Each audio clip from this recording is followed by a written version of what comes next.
It seems still the plenary is ongoing, but now I'd like to start our side event. My name is Fumiko Nakao from the Ministry of the Environment, Japan, and I'm honored to be your facilitator today for this side event. This side event is about invasive alien species.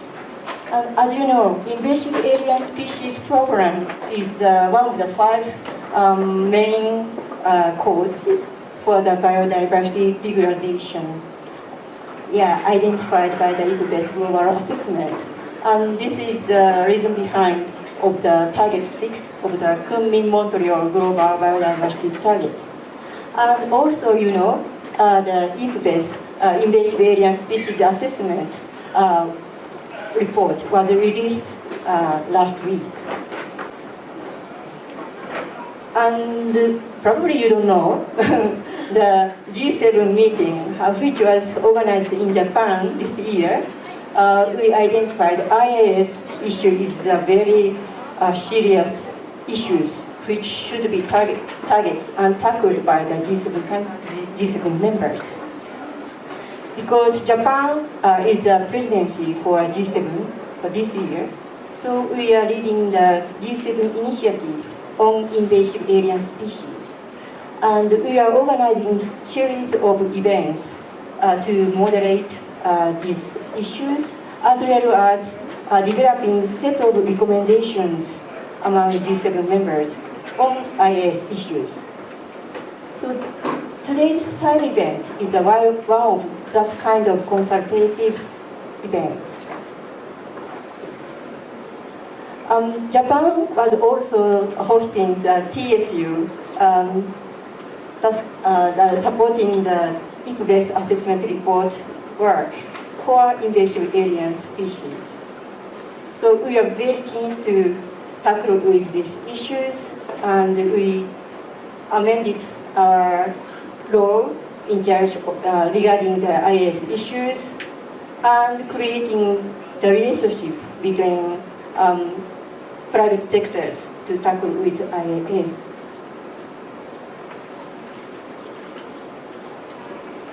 We are very pleased to organize this side event together with DEFRA of UK and IUCN.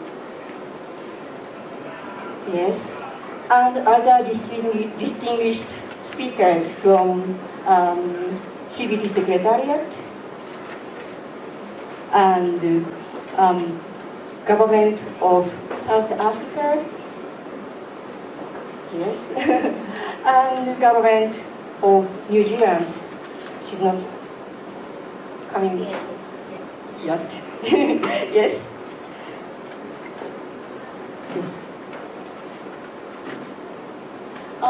I'd like to introduce today's program quickly. Yes. So, first part, I'd like to ask the speakers to share with the recent progress on IAS, and then countries' experience from UK and New Zealand and South Africa. And then the second part is a discussion. How to increase the international cooperation to tackle with IAS. Now, I'd like to invite Dr. Jane Stratford. She's the head of International Biodiversity Team, Development for Environment, Food and Rural Affairs, DEFRA, UK, for opening remarks. Jane, the floor is yours.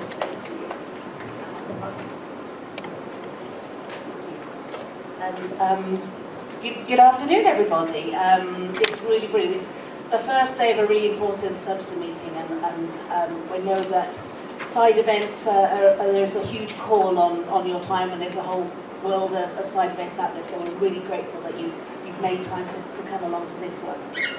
My name's Jane Stratford. Jane, I work for DEFRA, which is the Ministry for Environment, Food and Rural Affairs in the UK. And we have responsibility, or policy responsibility, for tackling invasive alien species. our colleague from Japan has already kind of said a little bit about what this event is for. And we're just really grateful to be co-hosting this event. Thank you very much for organising it and for all the work that has gone on. And I know we had some really interesting country experiences, including one from a colleague of mine from the UK who will sort of speak remotely to us about what we're doing in the UK. But just to say from a UK perspective, really, the UK thought that the outcome of COP15 back in December was transformative in terms of the deal that we've agreed for nature. It really is a massive change, and it's really important that we do our best to implement it as best we can. And back at home in the UK, one of the things that we're doing is looking at our MBSATs, revising it, and looking to align everything that we do alongside the GBF. And Target 6 is one of those critical areas. They're all obviously really important. One of the areas that we're looking at is invasive alien species. And like Japan, we've been looking at what our national policies are and what we can do to make them better. And we really appreciate the initiative that the Japanese G7 presidency started in terms of really opening the conversation and the dialogue on invasive alien species. It's not an issue that we can tackle in isolation as countries or organisations. It's so important that we're tackling this collectively. There's intelligence that needs to be shared around the globe in terms of what species are occurring where and where they are arriving to.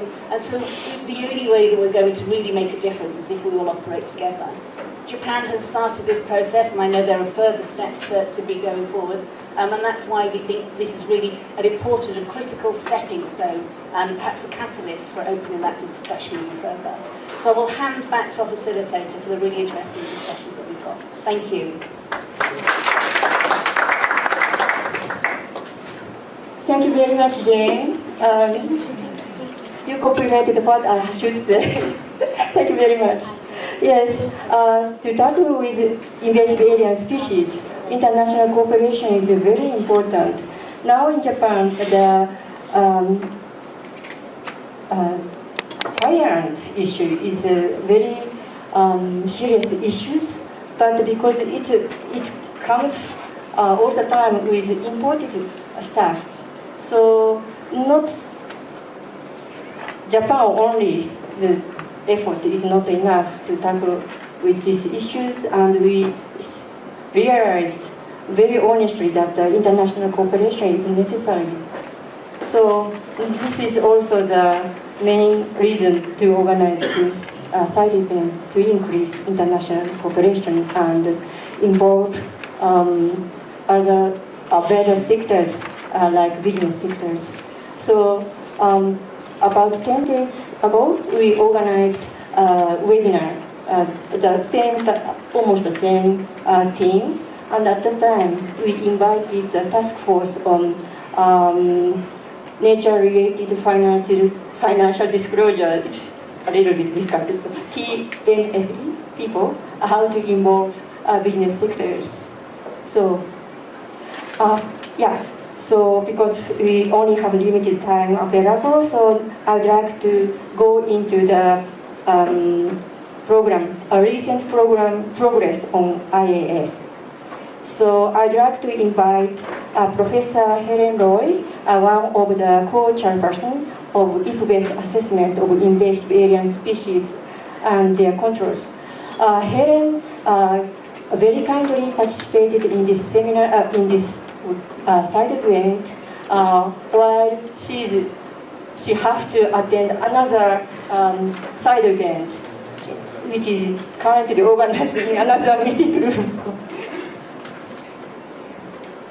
Thank you so much, and it's really such a pleasure to be with you all, and I'm so sorry that I then have to run to another side event to give another very similar presentation, but I'm really delighted to be here, and if you have questions for me at any point, I'd be delighted to speak with you. And it's really my great pleasure to be representing the Best Assessment Report on Invasive Alien Species and their control.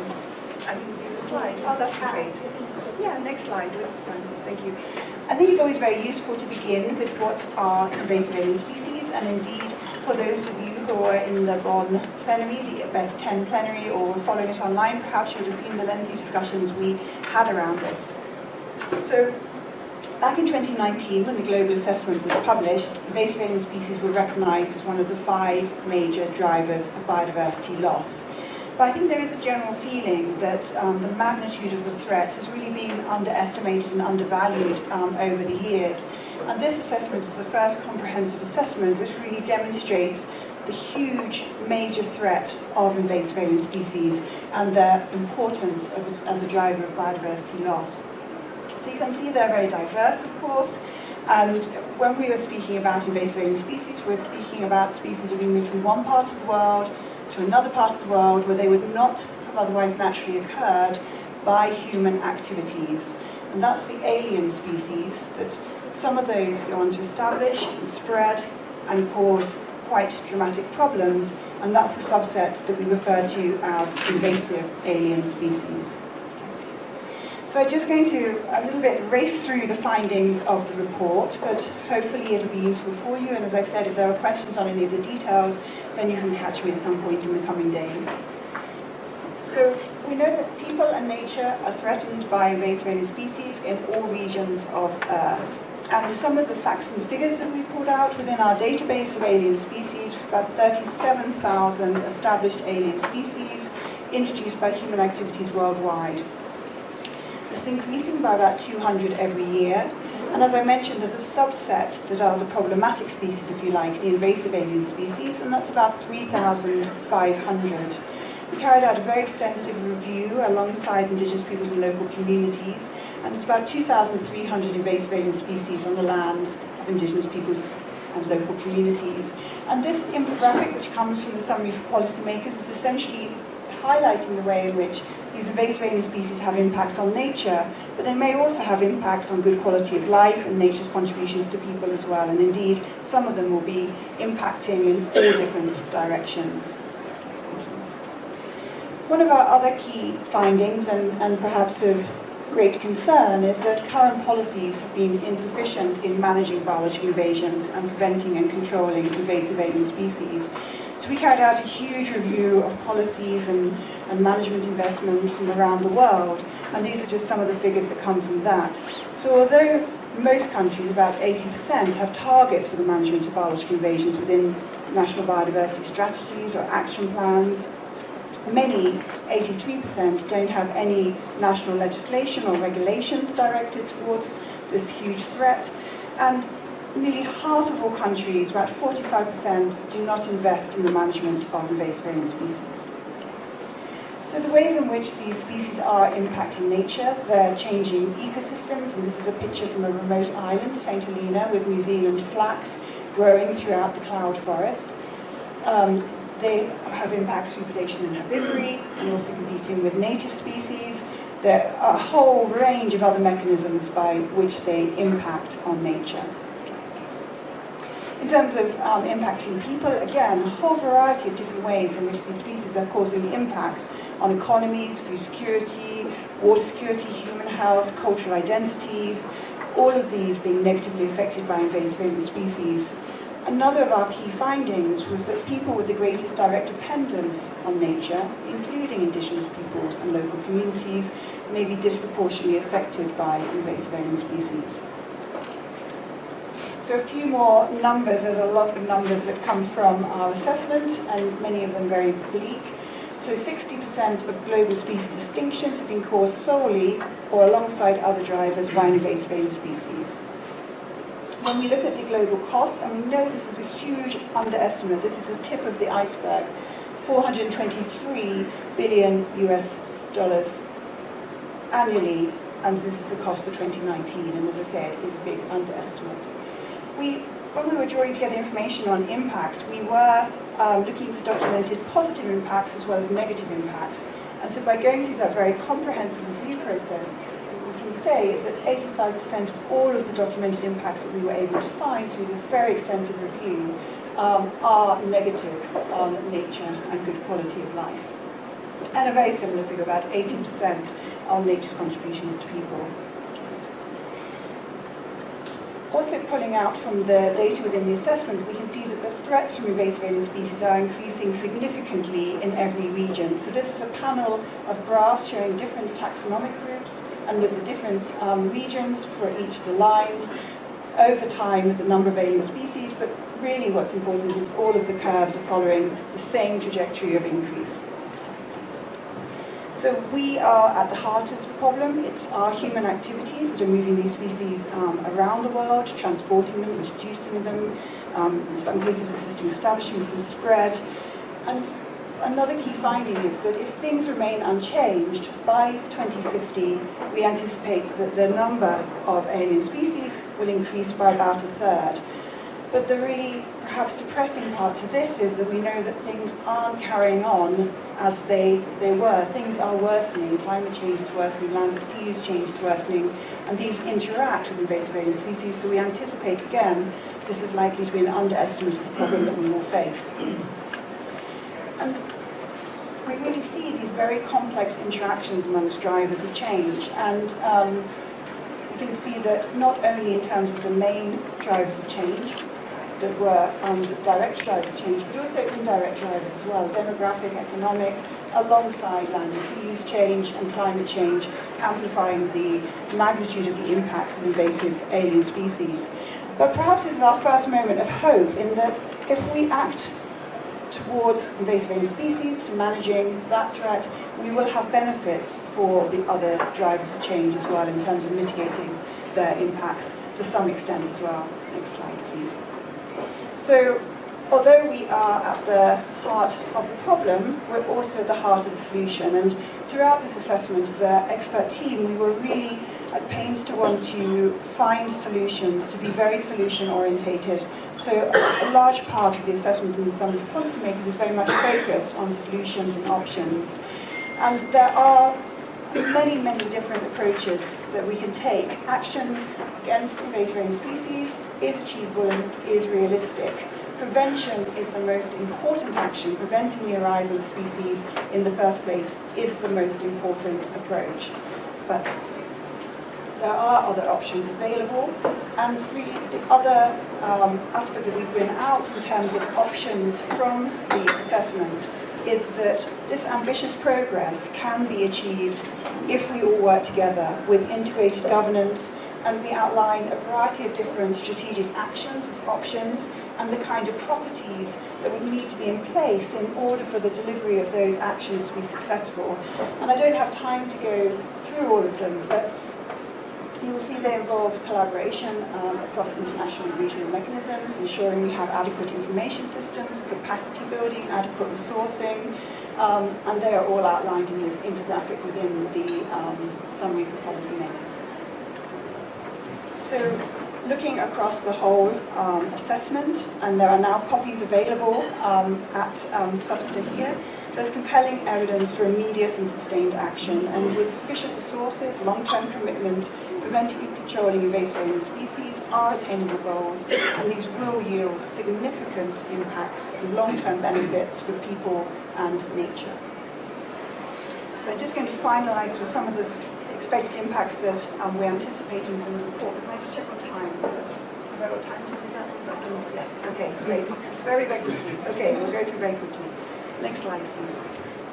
So, as I mentioned, it's the first comprehensive assessment, and we're hoping that it's providing people with evidence and critical analysis of options from many different stakeholder groups, for governments, but also for many others as well. And we are really hopeful that the evidence provided within the assessment will be useful for delivering and making progress against the upcoming Montreal Global Biodiversity Framework, but also many Sustainable Development Goals as well. So I'm just going to finish with acknowledging people who've been involved within the assessment, and that it took 4 years. We had many review periods. We looked at a huge amount of information. We had these amazing dialogue workshops with Indigenous peoples and local communities. And through that, next slide please, and working with the expert team and acknowledging all of their amazing work, and also because we were supported by this fantastic technical support unit based in Japan in the Global Environmental Strategies, this was what allowed us to undertake this huge amount of work and deliver the assessment to you here today. So Thank you. Thank you. Thank you very much, Helen. It was a really nice presentations. The IPBES IAS assessment report really speak to the magnitude of importance of these issues. Thank you very much. Thank you very much. Yes, actually, I'd like to invite questions in the later section, the second part. So please keep it in mind. I'd like to invite the next speaker. She's Marianela Alexander from the Secretariat. Thank you. Thank you, and good day to everyone. First of all, thank you very much to Japan and the colleagues organizing this event for participating in the Secretariat.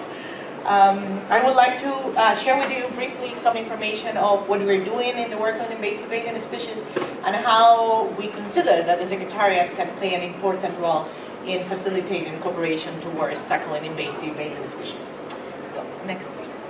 So as some of you might know, we have a long history of discussing invasive alien species under the Convention on Biological Diversity, and it comes from Article 8H of the Convention, basically that calls for prevent the introduction of control of those species, alien species, which threaten ecosystems, habitat, or species. So with this, and then next one please, more recently, as you know as well, we have adopted the Kunming-Montreal Global Biodiversity Framework, and it's important to know that invasive alien species are recognized as one of the main drivers of biodiversity loss. And because that is what we're trying to fight, of course, the role of the Secretariat on working or supporting parties' work on invasive alien species becomes very important.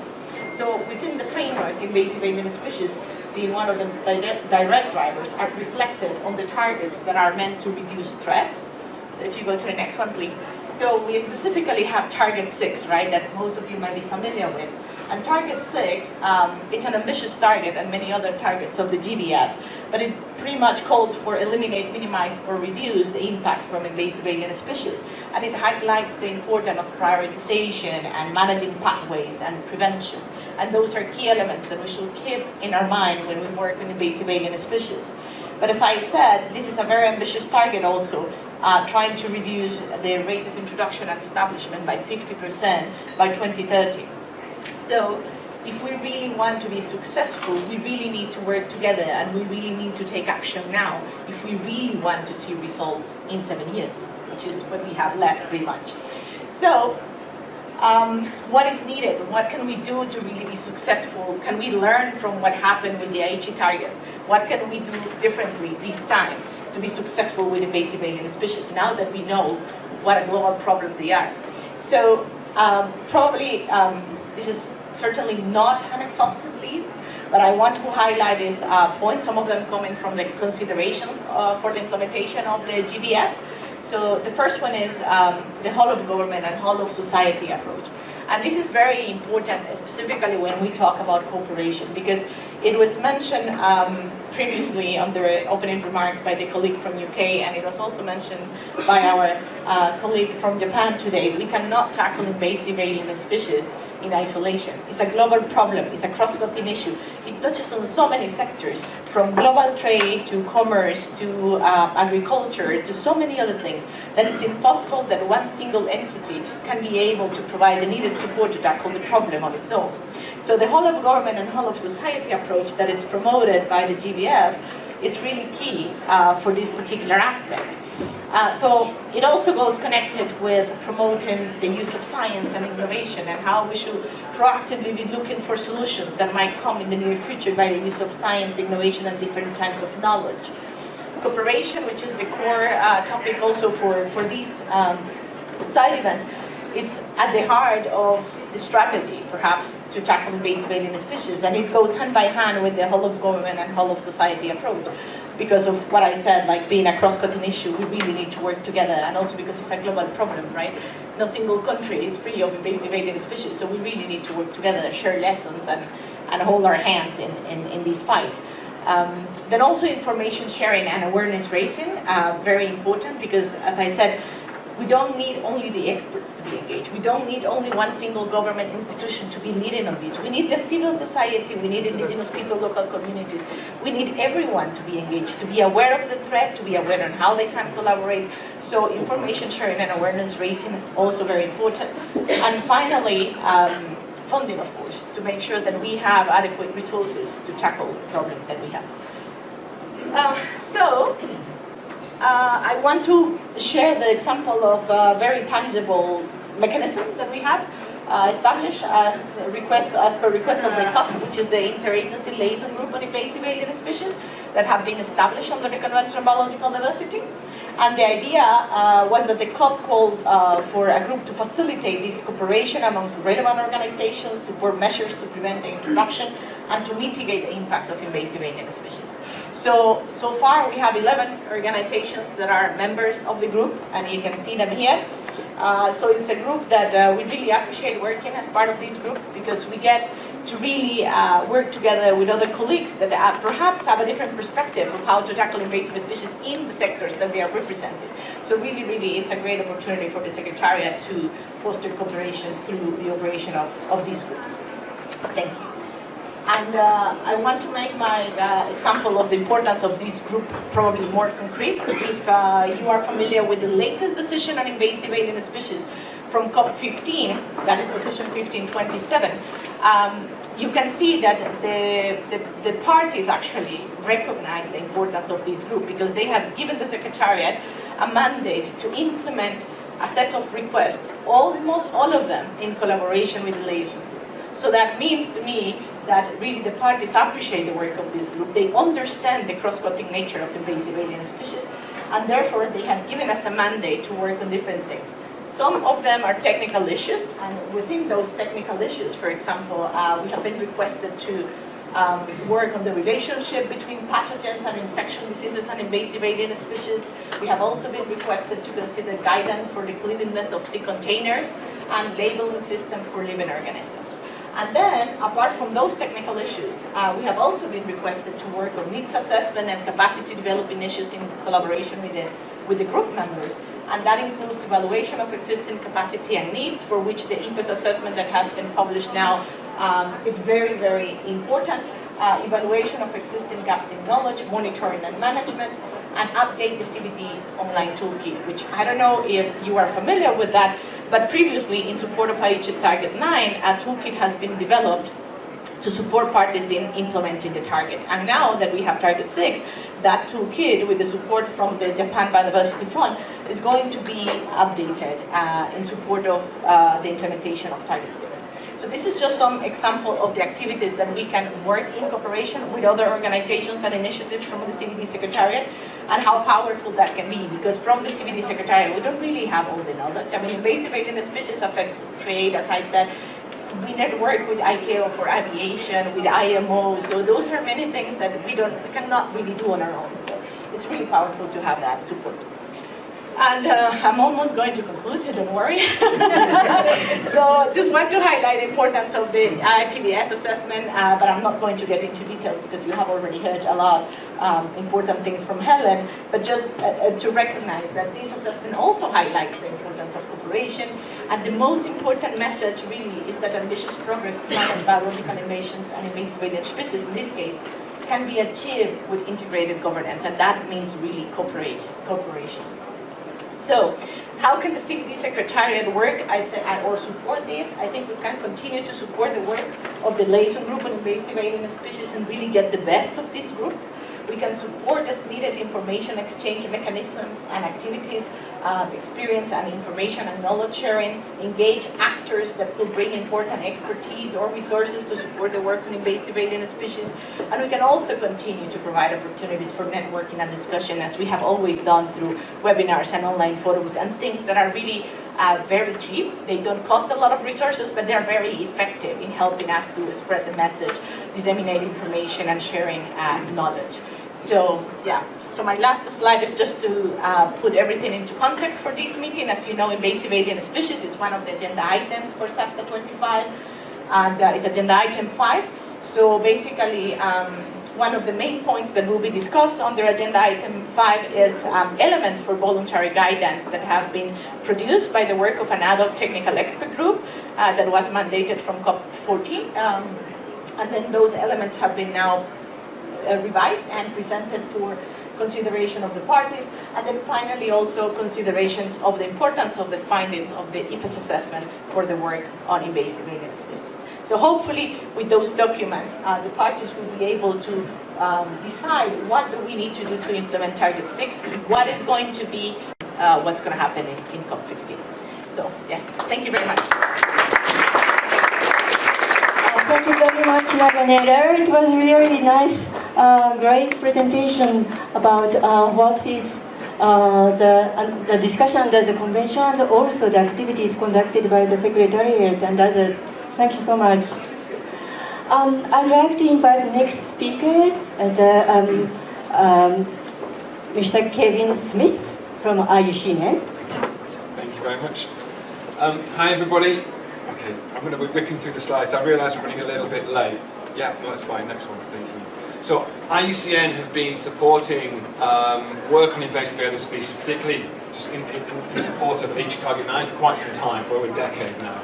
So I'm just going to quickly tell you the kind of work that we've been doing, some of the key outputs that we've been doing, particularly around data, standards and indicators, but also the work that we've been doing on supporting countries and others develop strategies and also policy development. So IUCN and its Invasive Species Specialist Group developed the Global Invasive Species Database. It basically holds species accounts for over 850 invasive species, holding information on their distribution, their impacts, pathways of introduction, and management information. So it's a really useful resource to support countries in understanding the potential impacts of species and how to manage them. Okay, thank you. The Invasive Species Specialist Group, along with partners, also back in about 2012, at a request from parties to the CBD, developed the Pathways of Introduction Classification Scheme. And it's really a unified system to help categorise pathways of introduction, to coordinate action at a national and also an international level. It's now being widely adopted, including by the European Commission. Okay. Again, at the request of CBD, the Invasive Species Specialist Group, as part of the Global Invasive Alien Species Partnership, led what's called the Global Register of Introduced and Invasive Species. Essentially, it's a validated checklist of alien species for every country in the world, and it also notes where there's evidence of impact for those species. This is really, really important information, and it provides that real baseline information to allow countries to start to work out what invasive species they've got in their country and which one needs to be prioritised. So it's a really important resource that's being produced. We're also adding more information into this as time goes by. We're trying to collect information on pathways of introduction, and the data is also made available through the GBIF and also the CBD's clearinghouse mechanism. Okay. IUCN also published in 2020 its environmental impact classification of alien taxa. It uses a semi-quantitative criteria to classify alien taxa into different categories of impact. We can see them here. It kind of follows the approach of the IUCN Red List, but it classifies them based on the magnitude of their impacts to native species. Assessments can be done at both the national and global scales. Just to stress, it's not a risk assessment and it doesn't replace a risk assessment, but it can feed into a risk assessment process. It obviously only provides information on known impacts of the species. And all global ICANN assessments are going to be made available through the Global Invasive Species Database. Okay. So the Invasive Species Specialist Group also run the official indicator for the SDG, Target 15.8. This is a response-based indicator. So they collate information on the countries that have adopted national legislation are relevant to the prevention and control of invasive species, and also on the countries that are actually allocating, adequately allocating resources relevant to their prevention. Now this is in discussions at the moment in terms of what's going into the reporting framework for the CBD, so we think that these two elements are going to be included in that. Okay? And also, the proposed indicator for Target 6 at the moment is all around the rate of establishment. So the data that's held in a global register of introduced and invasive species that information is critical to this indicator. So through the data that's also been mobilised through the ITBES assessment on the first introduction rates, those two data sets are going to be modelled, really supporting this indicator being developed. Okay, so in terms of guidance, IUCN have produced many different types of guidance documents to support countries and different stakeholder groups in addressing invasive alien species, all the way from in the urban dimension, all the way through to how to incorporate animal welfare into the decision-making processes on invasive species. So we've done lots and lots of different guidance documents. Okay, next. We've also produced codes of conduct along through the Council of Europe, addressing key pathways of introduction. So these have been produced over the past decade. Okay. And we've also been working very closely since about 2016. We support the European Commission in implementing the EU Invasive Species Regulation.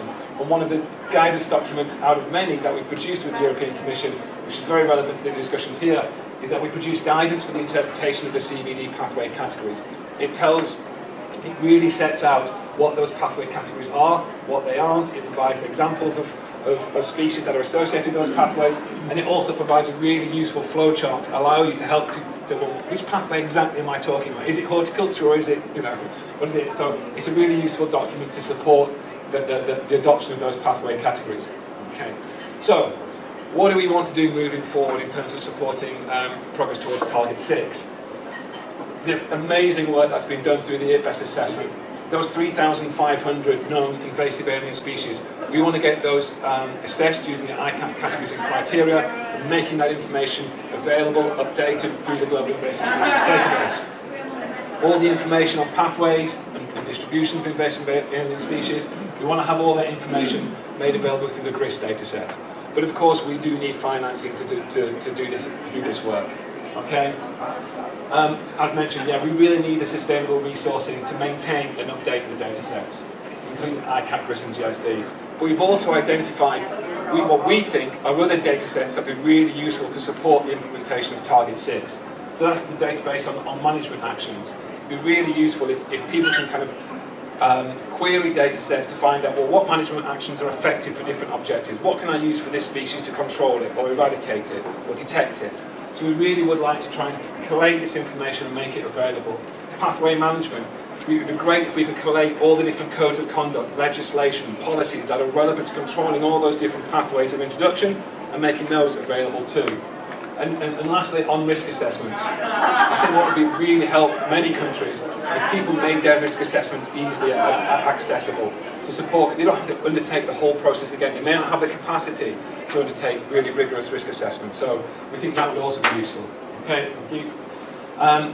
As mentioned by Marinella, the interagency liaison group is critical to supporting the work for Target 6. It really brings together some of the major different sectors together, and we are really keen to continue to work within that group to help implement the decisions made by CLOP. We also are working with other partner organisations. We want to develop guidance to support countries in developing those national invasive species strategies and action plans. We want to providing like an overarching framework, links to resources, and more detailed guidance, making sure that it's relevant not just to countries that have got lots of capacity, but what can countries that have got lower capacity, what can they do? Simple steps can be taken that can have big rewards, so we really want to try and help people identify what they can be. We obviously want to work with the private sector also to try and bring those in. The TNFD were great in the previous webinar, and I really think we need to engage better with those. And that's it. Thank you very much. Thank you very much, Kevin. Now I'm really convinced that IUCN's work of mobilizing data and setting standards is really important for a global community to tackle with this problem. So now I'd like to move to the next section. It's about sharing the country's experiences. First, I'd like to show the video provided by UK from Dr. Niall Moore, head of Great Britain Non-Native Species Secretariat. Good afternoon, Nairobi. First of all, my name is Niall Moore. I head the Non-Native Species Secretariat for Great Britain, and I'm just going to talk about the UK and its overseas territories experience in hopefully to help give some insight into the delivery of Target 6 of IAS. Bit of background to start with. Invasive alien species in Great Britain. We have about 2,000 alien species already established. Numbers have been going up dramatically, as for the rest of the world, since the start of the Industrial Revolution, about 1800. We get about 12 species establishing per annum at the moment. Luckily, only about 10% are invasive up till now, but that's still about 200 species. As well as the huge environmental damage, we also have a large economic cost, so that's estimated at about £2 billion per annum in Great Britain. And that's in direct costs only, and doesn't include plant and animal health issues as well in that. Going back about 20 years ago, we had a huge level of governmental complexity in relation to management of invasive alien species, and we did an audit back then, and there was something like 64 government units were involved in England, Scotland and Wales working on IAS. And a review was carried out around this time, so finishing 20 years ago exactly, and it came up with a whole series of recommendations for taking this work forward on IAS, and the main one was that we needed better coordination across the piece.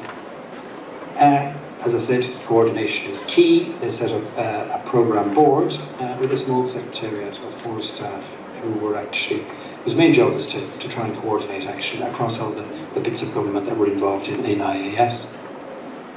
Another key element of the coordination is a strategy. So we've had 3 different strategies, or 3 iterations of the same strategy. The first one was in 2008, and we have one now which runs until 2030.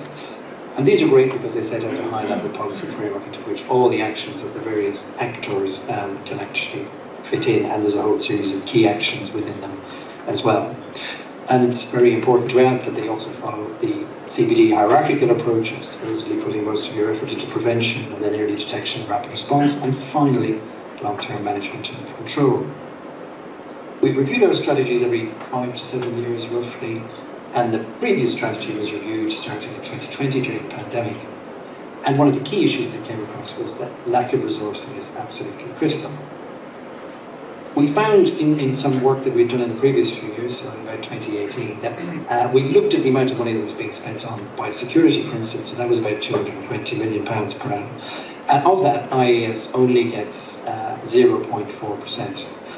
But also on the biodiversity side, where we were spending about £438 million per annum, this is in GB, IAS was also falling down and was getting underfunded, down to only just 2.3% of that total. So it was clearly falling between 2 stools. The other issue with resourcing was that actually we were spending it, in the wrong areas. So we were spending less than £1 million per annum on prevention and early warning and rapid response, and the vast majority of our money was going on long-term control. So nearly 92% was going on that. So despite what it said in the strategy, we were spending it in the wrong area. So we now have our global targets and goals agreed as of last year, and the IAS Target 6 is extremely important and sets us quite a challenge as to what we actually need to achieve in terms of preventing establishments. So can we deliver it? Well, I think we can. And we also, about 6 or 7 years ago, looked at how successful other bits of biosecurity were being in a UK context. We looked at our animal health and plant health colleagues in particular. And they have something like 480 species listed, and over 20 years they kept out all but 9. So which is a 98% success rate, which is pretty impressive when you think, part of that is due to the extra resourcing as well, of course. If we look at IAS, we were reckoning it was only between 20 and 25% that we were managing to prevent or stop establishing, so which is much lower. And we think the main reason is, one, because of the huge shortage of resourcing towards biosecurity for IAS, but also that we had enforcement regimes, we had inspectorates for all of the other bits of biosecurity, so for animal, plant, fish and bee health in a UK context, and they helped with enforcement. So accordingly, we set up an alien species inspectorate, which was established in 2021. I hasten to add it is very small compared to the other inspectorates, but it's made a profound difference in terms of our levels of enforcement, both within the country and hopefully soon at the borders. And they looked, for instance, at one of the key things is what is coming into the country, of course, and they were looking at contamination rates for angling, recreational boating and containers. And those are the contamination rates that they were finding. It was about 20% for angling and boating and about 5% for containers. And that amounts to something like 360,000 contaminated units entering the UK every year, entering Britain every year, so which is massive potentially. We are hoping too that the inspectorate will, and it already has started, assisting with rapid responses, so knocking things on the head, small populations, before they actually get established. And this is because in the last 15 years since the launch of our first strategy, we've only managed to eradicate 6 species, and these were ones that hadn't even established properly or were barely established. What about the final bit of the of Target 6, so the long-term management, control and eradication? Well, I think one example from the UK gives us great sort of encouragement, and that's the ruddy duck, an American species which escaped from wildfowl collections and was threatening the globally threatened white-headed duck, whose nearest populations were in Spain. Ruddy ducks had got out in the wild. It started breeding around 1966, and the population rapidly increased to about 6,000 birds by 1999. Now, it wasn't just a British issue, because most of them originated in the UK. There were numbers of breeding birds in some other European countries as well. So there was an international dimension to this as well. But most people said, oh, they're far too widespread, there's no way you'll be able to control them or eradicate them. But it's amazing what you can do with a bit of resource and a bit of ingenuity in setting up a bunch of dedicated shooters. Which we did back in 2000, and when the control and then eradication campaign started.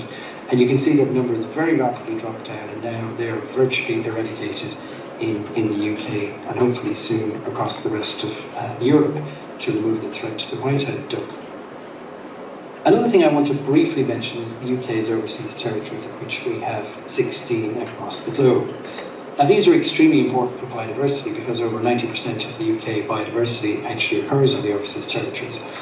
But we did have a look, and their biosecurity was generally considerably poorer than that of the UK. So we started a biosecurity initiative back in 2016 to, surprise, surprise, improve biosecurity for the territories.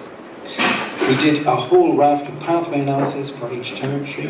We did horizon scanning for each territory. Helen Roy, her of IPBES fame, carried out that with her wonderful team. We developed contingency plans and pathway action plans based on the results of the horizon scanning and the pathway analysis. We provided technical assistance and support, training and e-learning, ID stuff, and biosecurity legislative support to all the territories. And there have been substantial improvements in biosecurity, even in the few years that we've been running this initiative. And the cost has been very low. So initially, for the first few years, it was less than £20,000 per overseas territory per annum, and that's actually about half of that figure now. So I think from the lessons from the UK and its territories, what do we need? We need coordination, but it doesn't need to be onerous or too heavy. We need more resources, but they don't need to be vast. A little bit of more resource would actually hugely assist. We need better border biosecurity dedicated to IAS, and we definitely need more ambition, because we can achieve a lot more, and the IPBES report has shown us that we can do that. Thank you very much.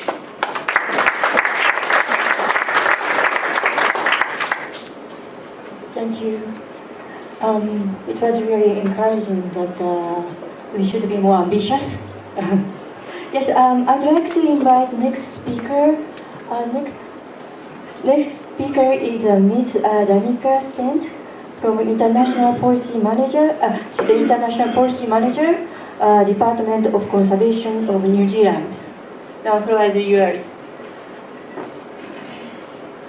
Tēnā koutou katoa, Jungle Summer. Ko Danica Stent tōku ingoa no Aotearoa hau. And so, as you can see, Aotearoa, New Zealand, sits amidst a vast ocean, and our wildlife has evolved over millions of years in isolation. And so, ironically, it is our isolation that makes us particularly vulnerable to invasive species threats. We strongly champion biosecurity,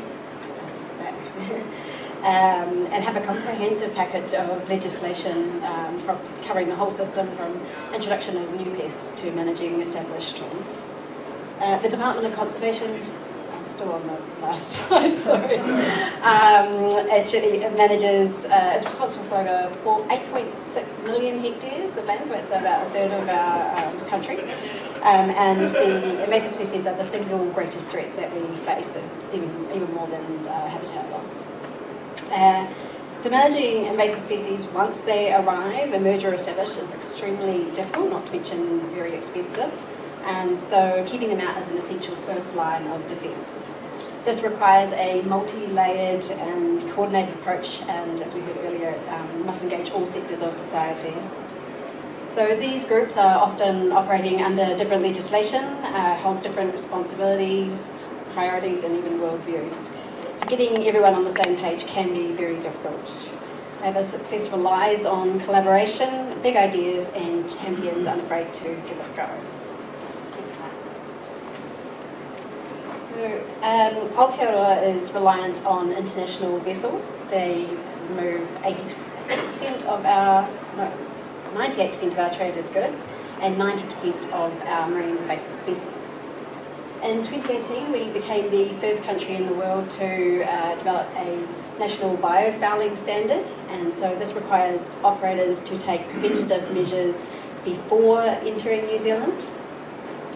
And where vessels do not meet the standards, they may have their itineraries restricted to keep the sort of high-risk vessels out of our most sensitive environments. Surveillance, that's also complemented by a very comprehensive import requirements. So we have all use vehicles, machineries, containers, and other manufactured goods covered by the standards. And every container in its goods are checked for contaminating pests. So surveillance supports both the security system in many ways, and most importantly is, again, as we heard, the early detection, which is what makes eradication and protection possible. So this middle image here is depicts from our dashboard of our national ant surveillance program. So we survey all international sea and airports and high-risk facilities that unload cargo. We're using traps deployed with food attractant and habitat. The brown marmorated stink bug here is a known global threat, and they've been called at our border many times, but have yet to establish. And this is an example of a success of a whole of system response. So measures include pre-departure treatment of certain sea containers and all vehicles, machinery and parts from 38 identified high-risk countries. Underside inspections use a specialised robotic device equipped with a thermal camera, and detected dog trained teams conduct surveillance at freight and mail facilities. We also have, really importantly, awareness campaigns to help target audiences identify the stink bugs and know what to do if they find them. So with many invasive species already established in New Zealand, offshore islands have been long critical for species preservation. Over the past 50 years, introduced predators have been removed from 120 islands throughout New Zealand, and these are increasingly complex, large-scale and remote operations. Future ambitions, as you can see here, scale up dramatically even further, including the Rakiura, which is 174,000 hectares and will be our first sort of major inhabited island eradication. Next slide. So in New Zealand, an estimated 25 million birds are killed every year by invasive alien species. By using toxins and traps, we can stabilise and grow many native populations, but this is very expensive, and we can only do it in really high priority areas. So if we can completely remove predators using innovative new tools and technologies and keep them out, then that's when we see nature really thriving and benefits to all. Predator Free 2050 is an ambitious program that we have launched that aims to remove the most damaging invasive species, invasive mammal species by 2050. So, next slide. In Aotearoa, we are now turning our attention to urban and mainland eradications. Wellington, where I come from, has a vision to become the first capital city that is predator-free through a 5-phased approach, making the use of natural barriers, and this map here shows you how we're doing that. Phase 1 is near complete, it's the peninsula here, and with the eradication of possums, rats and mustelids. The groundswell of public support that has made this possible started from just one person, that's Dan Henry over there, who really mobilised his community and motivated 1,000 households, and they've together killed 10,000 pests from the peninsula. So backyard trapping has become a national phenomenon in New Zealand, and they collect data as they go, and they compare it against the success of their neighbours, so it's a nice bit of healthy competition going there. Every suburb in Wellington now has a community trapping group established, and in the peninsula there, a great indicator of success is that the social media posts that were previously of sharing rat kills, rather gorily, are now sharing wildlife sightings. So to achieve Target 6 will require investment, new collaboration at all levels, active communities and innovation. In a 100,000 hectare mainland area of southwest New Zealand, on the map over there, we are testing new tools and approaches, and including using natural boundaries to help keep predators out. It is giving us data on what it would cost to maintain predator-free areas, help inform future investment needs and to measure the benefits. We are working towards intelligent tools that can notify us from remote areas when an invasive is detected, confirming that it is indeed an invasive and not a stick, long-life self-setting smart traps, and more targeted baits. International partnerships are proving vital. For example, we are building off international toxin research coming out of Australia, AI camera image analysis, and drone technology. We are sharing our knowledge too, and I see some of our partners in the back here from this. So we're particularly focusing on small island developing states, and you will have seen from this report just how vulnerable islands are. And invasive species are certainly having devastating impacts in our region. So here especially, it is just simply not feasible to build in-country capability for every island to face this challenge on their own. So recognising this, New Zealand is a primary supporter of the Pacific Regional Invasive Species Management Support Service. So PRISMS, as it is known, brings together donors, scientists and operational experts to support a coordinated and Pacific-led, importantly, approach to identifying and tackling species management priorities across the region. Rats are one of the problems that PRISMS has in its sight, and is an example of where New Zealand are sharing from our own experience. Rats impact many Pacific people's livelihoods by eating local produce, fouling food stores and spreading disease. They disrupt the entire island ecosystem, decimating native species, degrading reefs and reducing resilience against the impacts of climate change. These are serious threats to island communities that are heavily reliant on their natural resources, like Palmerston Atoll, and I wish I had used Latte Island as my example now, with Tonga at the back there. So this is one example of many that we're running in the Pacific, where we have just completed a full-scale rat eradication, and the local people of this is a very, very remote community, by the way, and they are now very proficient invasive species battlers themselves and ready to respond should there be any incursion. There are other examples of which we're working in the Pacific. These include, in particular, developing biocontrol agents, so natural enemies to pests and weeds. Things like conservation and biosecurity, dog training, and building the capacity of Pacific biosecurity agencies. Nō reira, tēnā koutou katoa. Thank you for listening. Asante.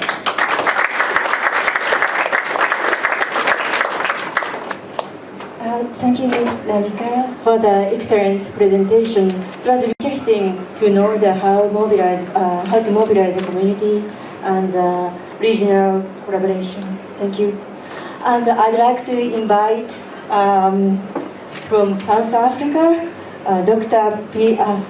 Mr. Body. Oh. Yes.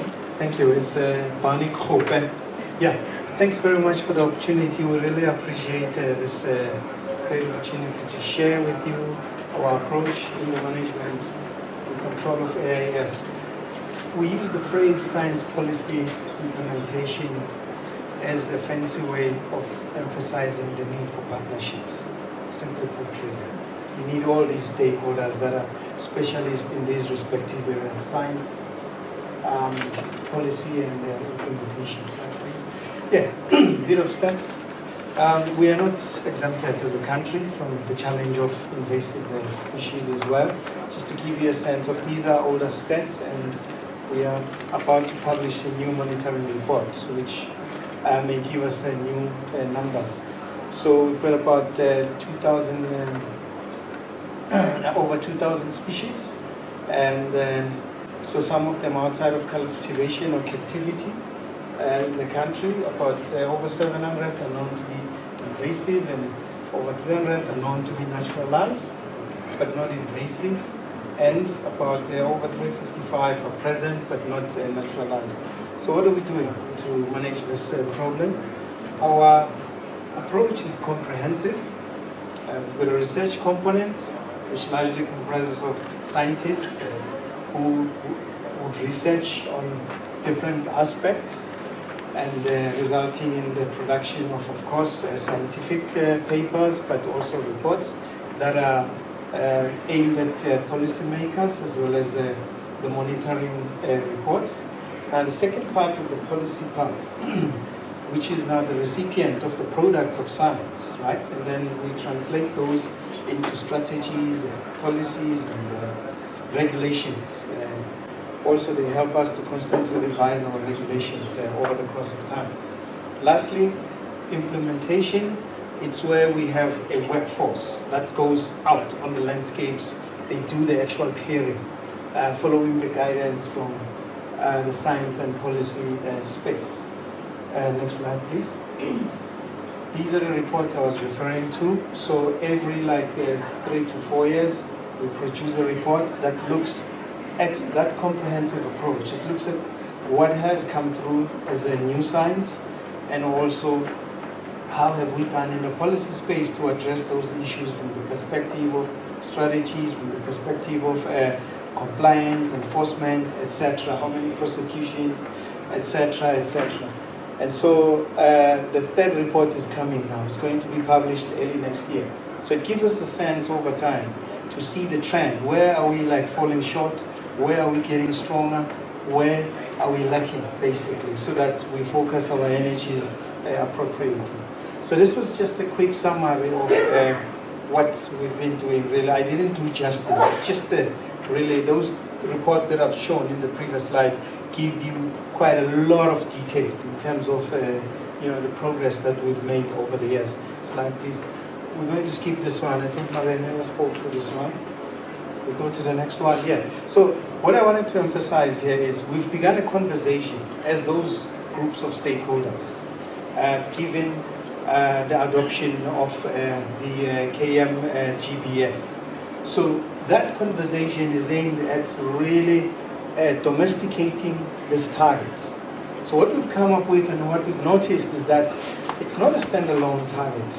It does have an impact, or rather contributes or impacted by other targets. For instance, through our works on the landscape, we begin to contribute to target 2, obviously, and target 3.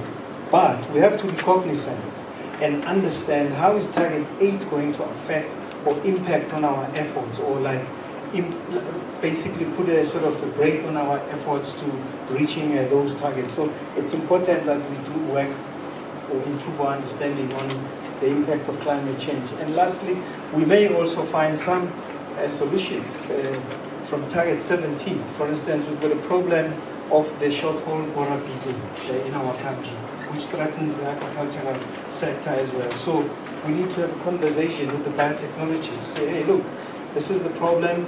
We're beginning to understand its biology, and therefore it's complex. Actually, it requires much more, maybe complex a solution. Can you think about it and help us? As I said, we are working on a national target. Important national development. Slide, please.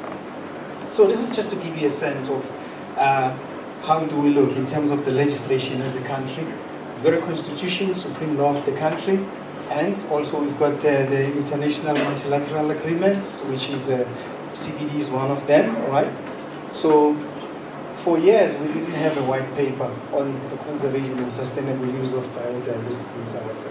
We just adopted it for implementation in June this year. So now, which actually triggered the revision of the Biodiversity Act. That's where we have regulations that enable us to regulate the use and management, control, etc. of invasive species. So the most important thing again on this slide is we are finalizing the National Invasive Species Strategy and Action Plan, which enables us to implement both the white paper as well as the Biodiversity Act. Slide, please. This is an extract from the white paper, specifically talking to biological invasion. So it's a list of expected outcomes and also outputs and outcomes briefly. And next slide. Also another extract that specifically talks to climate change from the white paper. And what I wanted to highlight here is that we've identified that we need to look into the impacts of climate change on the, so we are, next slide please, we are now in conversation with the scientists at home because we just came up with a new model, the adaptive dynamic vegetation model, which we used to help us understand how things are likely to change in relation to indigenous species across all the biomes in South Africa. For the first time, we were able to model over 5,000 species. So this gives you a sense of how things are likely to change over 3 time horizons, as well as in each biome. And this is like basically using the graph, but this is using sort of giving you a sense in terms of special changes that are anticipated under 2 IPCC scenarios. So now we are engaging with the experts to see if we can use the same model to start helping us to understand how climate change is likely to impact on the trajectory of some of these species, especially different growth forms, functional types, etc. That is important because it will guide us in terms of where to focus more efforts when it comes to the implementation part.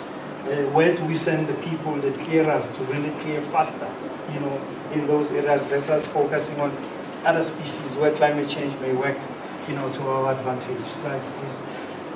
This is the last important exercise that we've just finished as a country, where we took the 4 objectives or goals in the white paper, and then took all the 23 targets of the KMGBF and put them in under each goal or objective of the white paper, so that everything is aligned.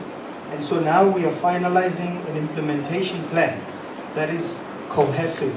So we know that as we implement certain aspects under Goal 1, we've taken into consideration the following targets of the KMGBF that are relevant. Makes it easy for reporting, makes it easy for scaling up things, makes it easy for integration of things rather than taking a fragmented approach. Slide, please. So briefly, this is what is contained in the National Invasive Species Strategy and Action Plan. As you can see, it's very much aligned to the KPMGF target. It looks at pathways, alien taxa, sites, means of implementation, and governance mechanisms. Again, this is just a smaller extract of the strategy. Next slide, please. I thought I'd slot this in. We are not big as South Africa in, for instance, addressing species at the border. So that's where we are now moving to. So our specialty was already working on stuff that is in the country. So GF7 AIS programming has enabled us to set up a program now where we are going to pilot at 3 ports of entry, which are the biggest, the border between us and Zimbabwe, the main airport that's coming into the country, the Durban Harbour, which is the biggest port. We've got 3 components in the project addressing various aspects with different partners, as mentioned, different government departments, agencies, etc. As we speak, the project is underway. I think I did justice, because time was against me. Thank you.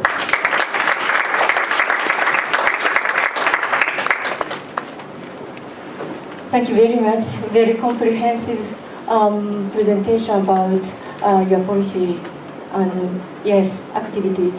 Thank you. And yeah, I'd like to go into the final section, the discussion section. Here, I'd like to invite Dr. Piero Genovesi. He's a head of Wildlife Service, Italian Institute for Environmental Protection and Research. Yeah, as a co-facilitator for this session.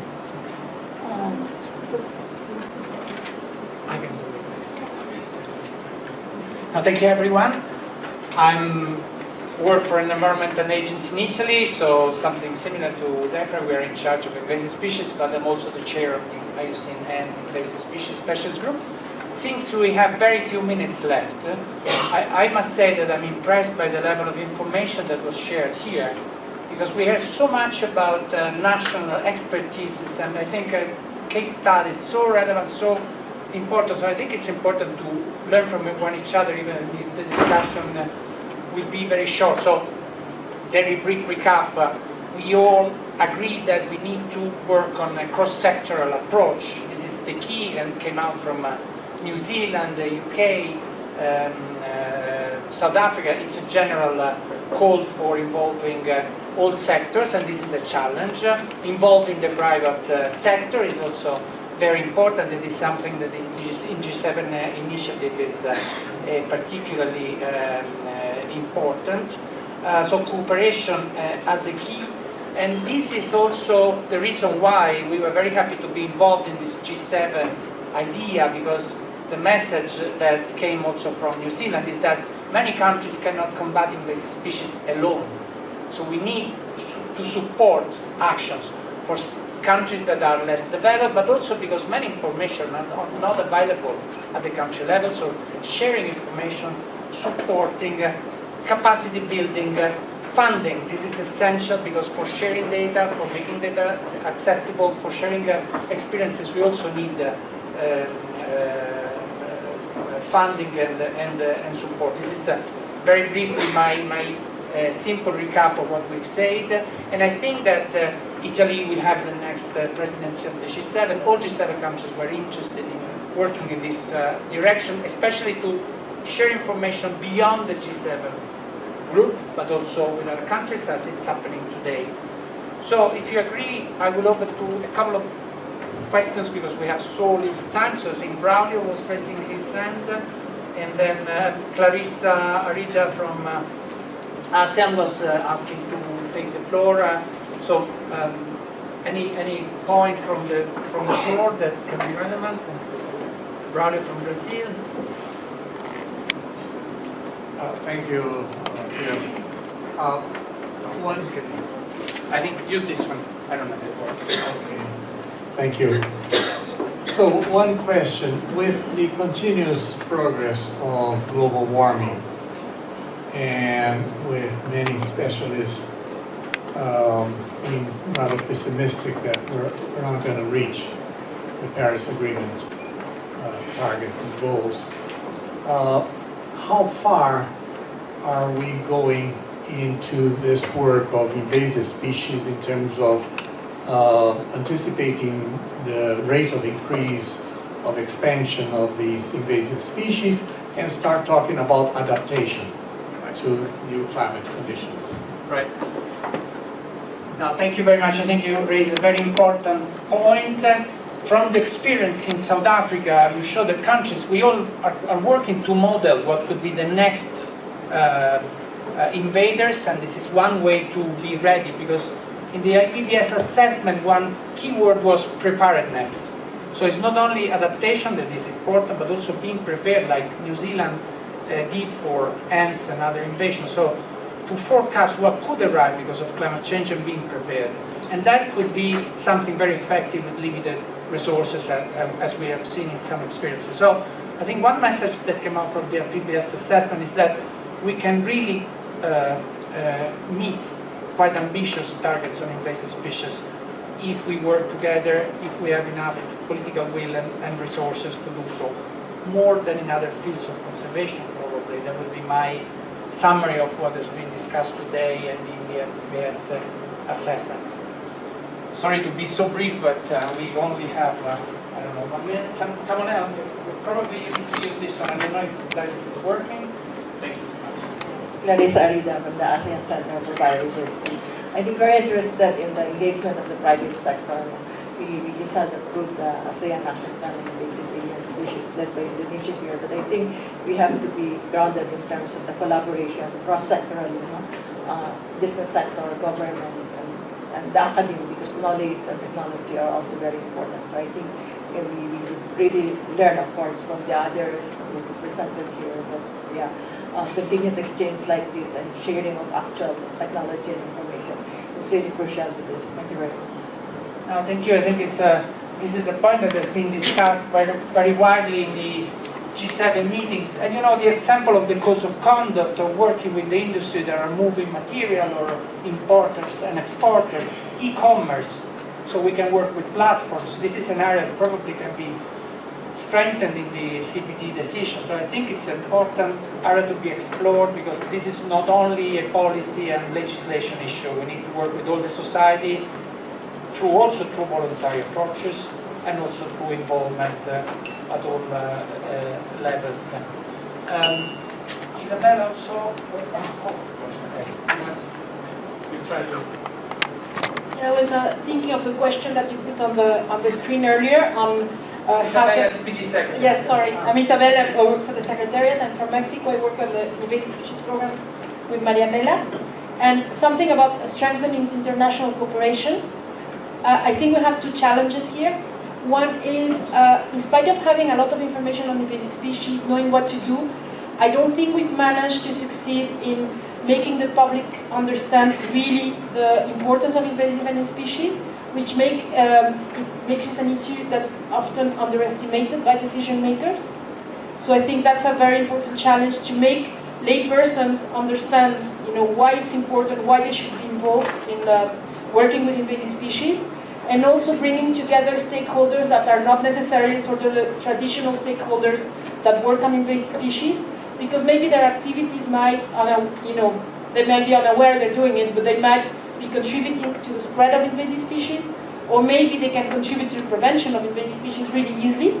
So those are the two challenges I can see, we need to work on. Yeah, definitely very important, and I think the IPBS assessment helped in that, because at least in terms of media outreaching has been incredible. So over 2,000 media outcomes. So I think we can work together to try to raise the awareness on this issue. I believe Carolina Torres, Island Conservation. Thank you, Pierre. Hi, I work for Island Conservation, an NGO that the sole purpose is to remove invasive species from Ireland. I think I know many of you. But something that I want to ask is why we're not talking a lot about innovation. I saw the presentation of South Africa and New Zealand, but we are not putting a lot of attention on innovation and research. And that's something that I want to just highlight here and maybe hear some thoughts from the speakers. Thank you. Thank you very much, Carolina. I think it's important to discuss it further. There are also concerns in the PBS assessment. There is a lot of attention to responsible innovation. So I think it's important to balance the need for innovation that's come out from New Zealand as an example, but also the concern of some part of the society. But I think it's possible, it's doable to assess the risks and to improve our tools for combating invasive species. And one point, you work for island conservation. I think the South African experience. So, how do you say, domesticating the target. So we need to provide assistance to parties to see how the GPF can be implemented. So this is talking of reducing the rate of introduction. So we need to provide baselines for country to calculate if they're really meeting this target. And it talks of working especially on priority areas. What does it mean? How can we help countries identify the priority areas, also priority species, priority pathways in their territory? So I think there is a lot of space for work, technical work, to assist parties, and many of the ideas that come out today are very relevant, and I think working together also within the G7 group could help in this direction. I don't know if you want close questions or have... I stayed in time. I know that you are stressed. I think people have to go back to the plenary, so thank you very much, Piero. Most of the question was answered by the facilitators. That was great. Yes. In the closing, I'd like to explain the next steps among the G7 countries. We will have a G7 members meeting in November in Japan to discuss further and hopefully complete the development of the set of recommendations how to cope with the IAS issues. And so for the keys we learned from this event will be shared among G7 members. And if the quality of video recording is good enough, I'd like to put the recording on our YouTube program. Our ministry has a YouTube program. And then, so after completion of the development of set of recommendation, we have to discuss among G7 countries, but anyway, we'd like to share among all CBD communities what G7 members agreed. Somehow, probably in the document to be submitted to the CBD-related meeting, or just on the website. So anyway, so thank you very much for your enthusiastic participation, and thank you especially for the speakers and facilitators. Thank you. Now the closing.